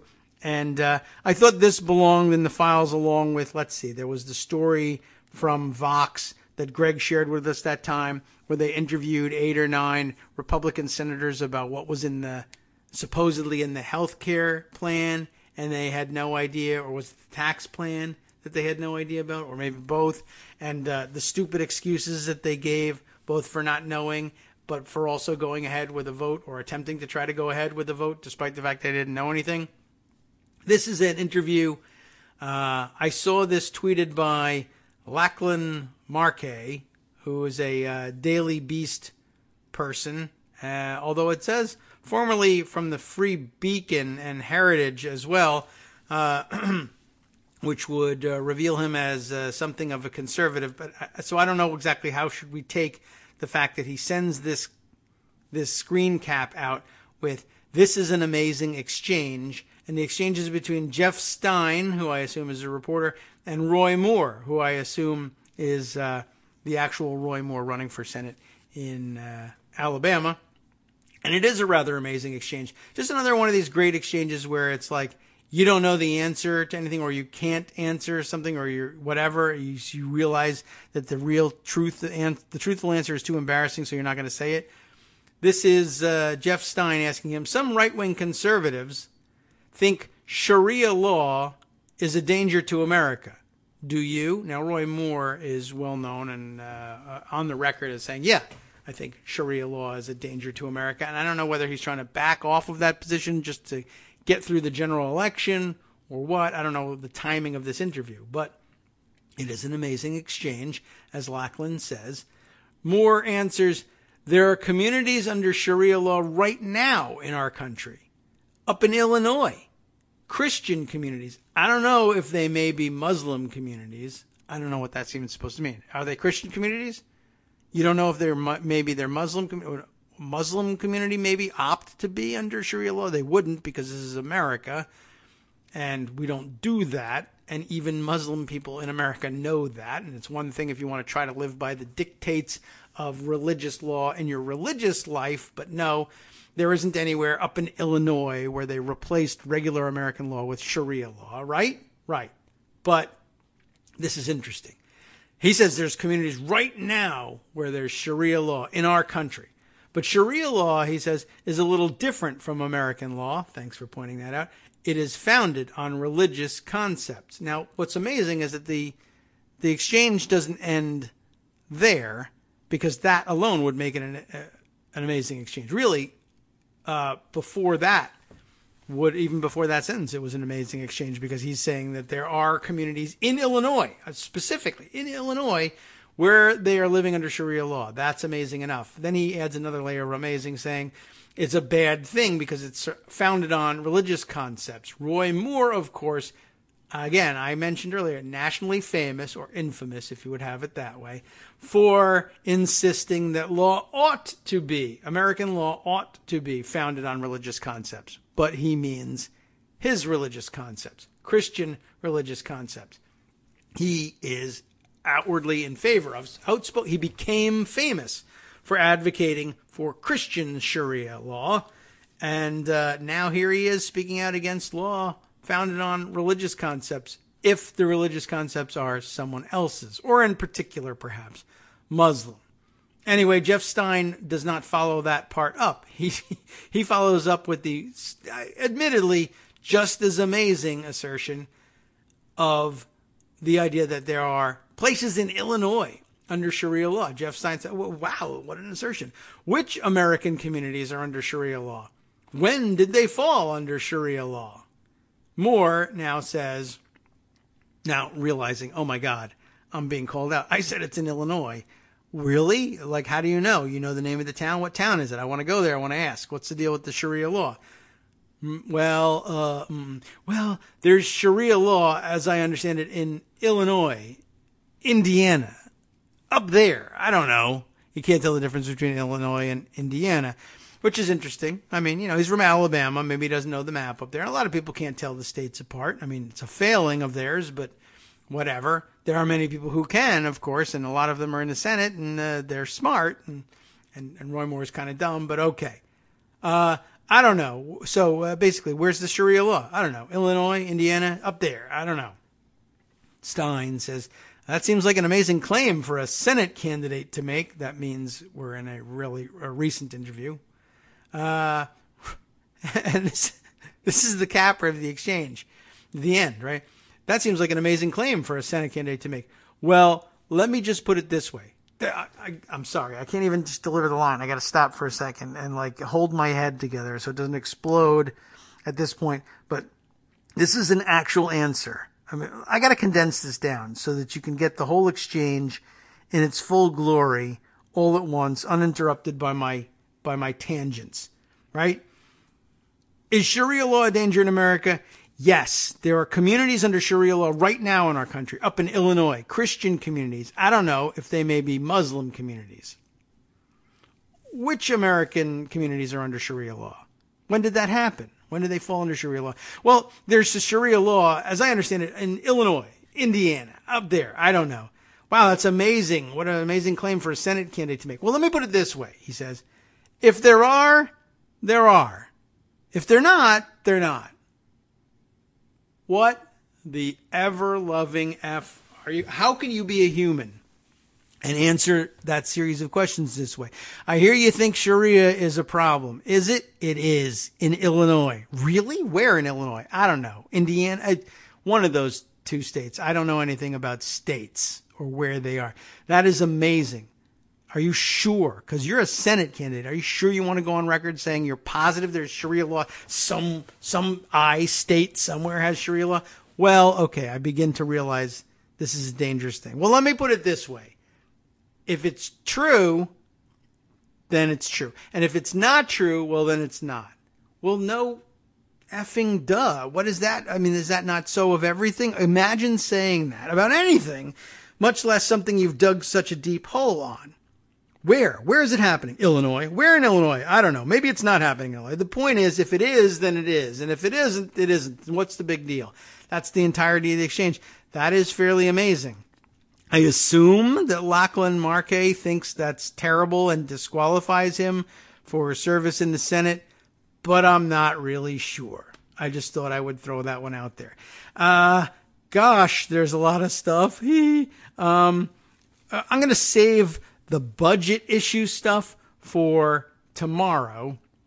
And as a matter of fact, I mean, it's just a tough day to try to fit all of the things that I want to fit into today's schedule. I'm not even certain where to go next, or whether there's something else I should try and squeeze in. You know what? I'd like to get, here's what I'll do.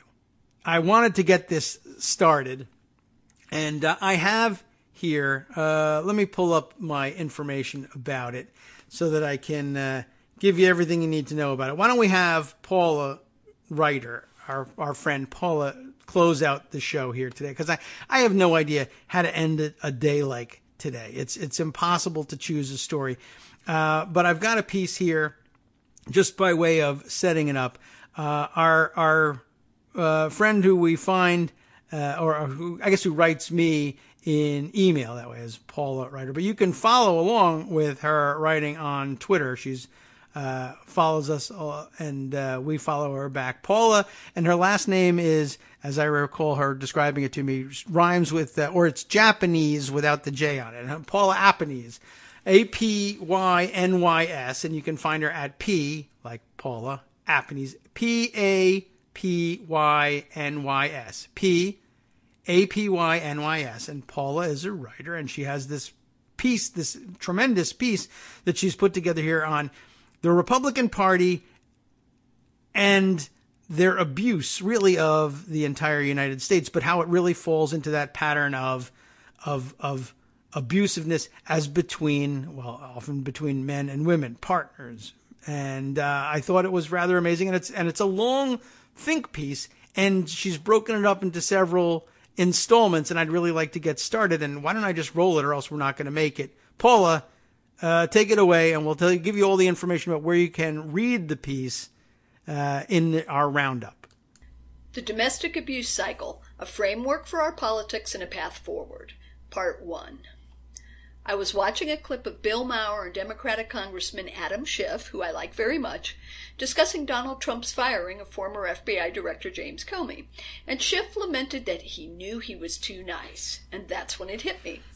The dynamic between the GOP and the Democratic Party fits perfectly into the frame of domestic abuse. The GOP leadership is the battering husband, the Democratic leadership is the battered wife, and American citizens are the battered children. At marriage.laws.com, I found a piece describing the 4 stages of battered women's syndrome, which are denial, guilt, enlightenment, and responsibility. To summarize, initially, the victim can't believe what's happening. This is denial. She doesn't want to admit her partner is abusing her. She makes excuses. She rationalizes. She says he won't do it again. But he does. She moves on to guilt. Guilt is a co-process. The batterer says that he beats her because of the things that she has done or not done, and she accepts his rationale. He employs various manipulations to keep her submissive with low self-esteem. She internalizes the notion that his behavior is her fault and accepts blame for her lot. But eventually, something helps her recognize that the batterer's behavior is abnormal. Nothing that she does or doesn't do warrants this treatment. She realizes the behavior is abusive. This is enlightenment. Finally, she realizes the batterer is responsible for his battering. Taking responsibility for his behavior is a form of enabling. She accepts that she can't stop the batterer, only he can choose to stop. This is responsibility. With this recognition, she may finally take steps to escape. How does this relate to American politics? Over the last 40-plus years, a constellation of conservative organizations have arisen. Fox News, radio, print, and online media outlets, think tanks and PACs, and right-wing websites. I refer to them collectively as the right-wing media machine. Separately, there are the elected leaders, operatives, donors, etc., who, quote, run the Republican Party, or GOP. The GOP and the right-wing media machine once traveled on parallel tracks, but now the machine is an acknowledged arm of the Republican Party. For more than 40 years, people in this gestalt have been circulating propaganda extolling conservative positions, they've been denigrating liberals, and they've been perfecting tactics against Democrats that mirror the behaviors and outcomes of domestic abusers. Republican abuse is more than the sum of its parts. It is the construction of a warped environment. In domestic violence situations, the abuser, through the use of multiple tactics, conditions the victim to accept the situation that she is experiencing as normal. One of the definitions of acceptance is willingness to tolerate a difficult or unpleasant situation. And that is what Republicans have achieved. Republicans have conditioned us to accept a world in which they are held responsible for nothing, while Democrats are held responsible for everything, including malicious acts performed against them. It's as though the two parties are playing a football game in which Republicans start at the Democrats' 5-yard line, Republicans have an unlimited number of downs, the referees are Republican, and Republicans are allowed to zap Democrats with tasers. Everyone notices that Republicans seem to win an awful lot, but no one questions the rules. That has to change. Abusive behaviors by Republicans. A sampling. Over time, members working within the GOP media machine have developed a full toolbox of abuse tactics, but the foundational tool is dishonesty. Dishonesty is at the core of modern conservatism, and it is the linchpin of most GOP abuse. This cannot be overstated. Republicans lie, some more than others, some more blatantly than others. They lie routinely, publicly, and shamelessly. They cover for each other's lies. Serial, documented, conservative liars pay little to no professional price or are actively rewarded, mostly but not entirely within the conservative universe. Corey Lewandowski and Sean Spicer were both just awarded visiting fellow slots at Harvard, for example. Now, why does the GOP need to be dishonest? What problem does it solve? Simple. Conservative policies, if they're presented honestly and accurately, are unpopular with majorities of Americans.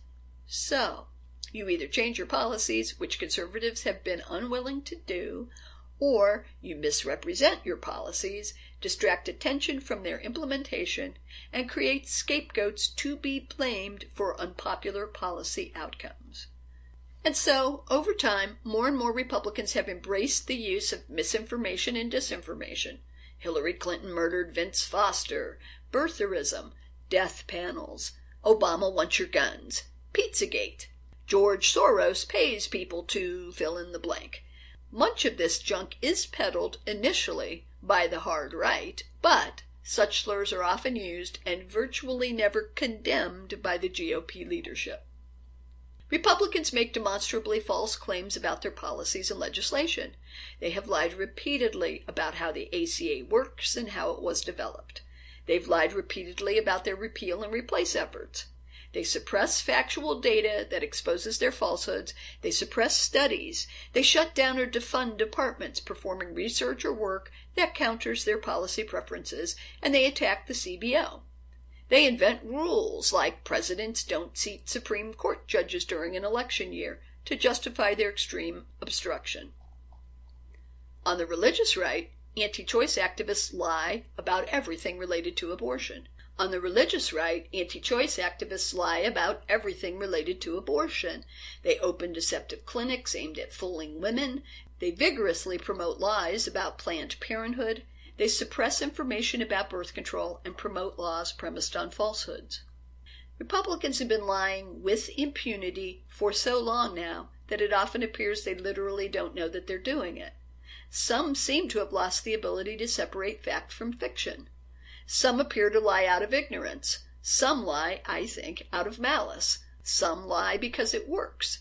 Some don't lie publicly, they just take advantage of the lies of others. Republicans lie to obfuscate the outcomes of GOP-preferred policies and to damage Democrats, because Democrats point out the outcomes of GOP policies. In my next segment, I'm going to talk a little bit about how Republicans use the following tactics: demonization, disrespect and dehumanization, gaslighting, investigations, voter suppression, opposition suppression, intimidation, and violence. But today I'll conclude with this point.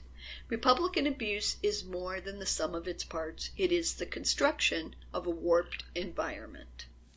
Thank you, Paula. I appreciate the contribution. It's as I mentioned, it's a rather a long piece, and you can find it at her website, by the way, at paulawriter.com. Easy enough to remember. Not quite as difficult to spell off the bat as the last name, but not hard to pronounce once we get the hang of it. Thanks again. It's Paula Apynys, who Apynys, writer, by the way, of the book Wynne Frost. That's Wynne. Wynne Frost and the Soul of Remorse, which I went and checked out and is available on Amazon and everything. And I would recommend picking up a copy just to support her for having sent us this fantastic stuff. This is going to go on for a while. There's a couple of parts. I think we're up to 6. Maybe it'll end up being an 8-part series. I don't know if I can get to them every single day, but I'd like to get that series started. I thought it was a fascinating place to start. And I wanted to give a lot of extra time and attention to it because it's original content. It's original content brought to you by the Kagro in the Morning Show. Not really. It was going to be published anyway, but we're happy to open up the microphones to folks who want to do things like this. This is a little bit of a departure from our usual format of, hey, why don't you call or record yourself reading an article of particular interest to you and commenting on it and send it to us. But again, an example of the wide range of possibilities that we leave open to you, folks who are loyal listeners, to help join the show and change the direction of things just by picking up your smartphone and recording yourself saying what you wish was on the show and sending it to me at Kagrox, Kagrox, at gmail.com. Doesn't work every single time. You got to send some quality content, but I thought we might give some time over to this, and it was an interesting direction for us to explore, opening the floor really to longer format stuff that is original content.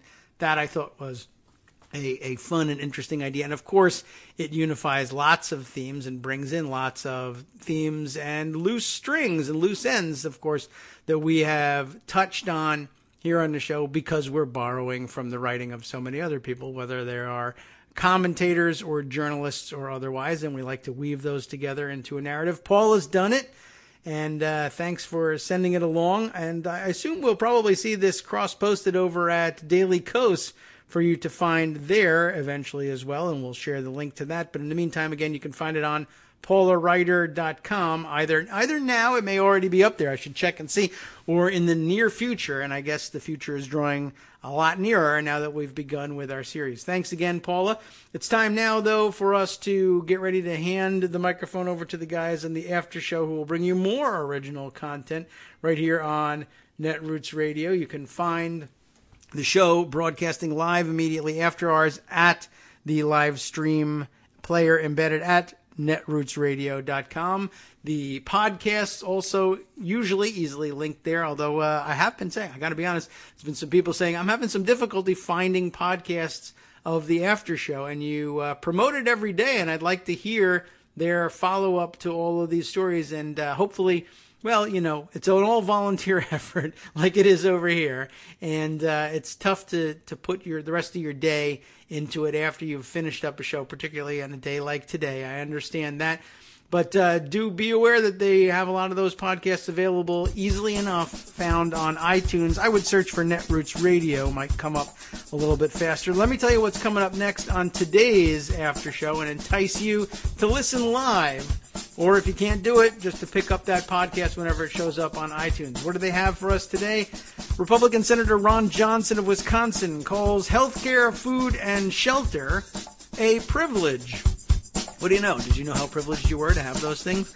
A leaked memo authored by Trump's top Homeland Security advisor, Tom Bossert, reveals the White House will aggressively shift the blame for its dismal response to Hurricane Maria while carrying out the planned hits against Trump's critics. What a great bunch of people. And Trump told aides he always wanted to portray a crazy, erratic, and unpredictable guy on TV, and now he gets his chance with North Korea.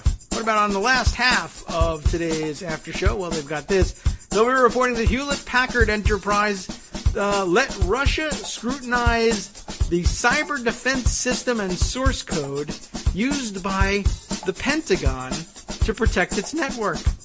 And American scientists Jeffrey C. Hall, Michael Rosbash, and Michael Young have been awarded the 2017 Nobel Prize in Medicine for their research into the circadian rhythm. No blood involved. Donald Trump, you can look into it too. All of that and more on the After Show with Wink and Justice. Next. From Daily Kos Radio on netrootsradio.com. You have been listening to the Kagro in the Morning Show with David Waldman. Thanks for listening. A bit of an eclectic show today. I hate using that word with respect to radio, but it happens every once in a while. You can't avoid it. Hell of a day to wake up to, of course. I hope the rest of it goes better for you and we can collect our wits about us and be back on our feet by tomorrow. We'll talk to you then.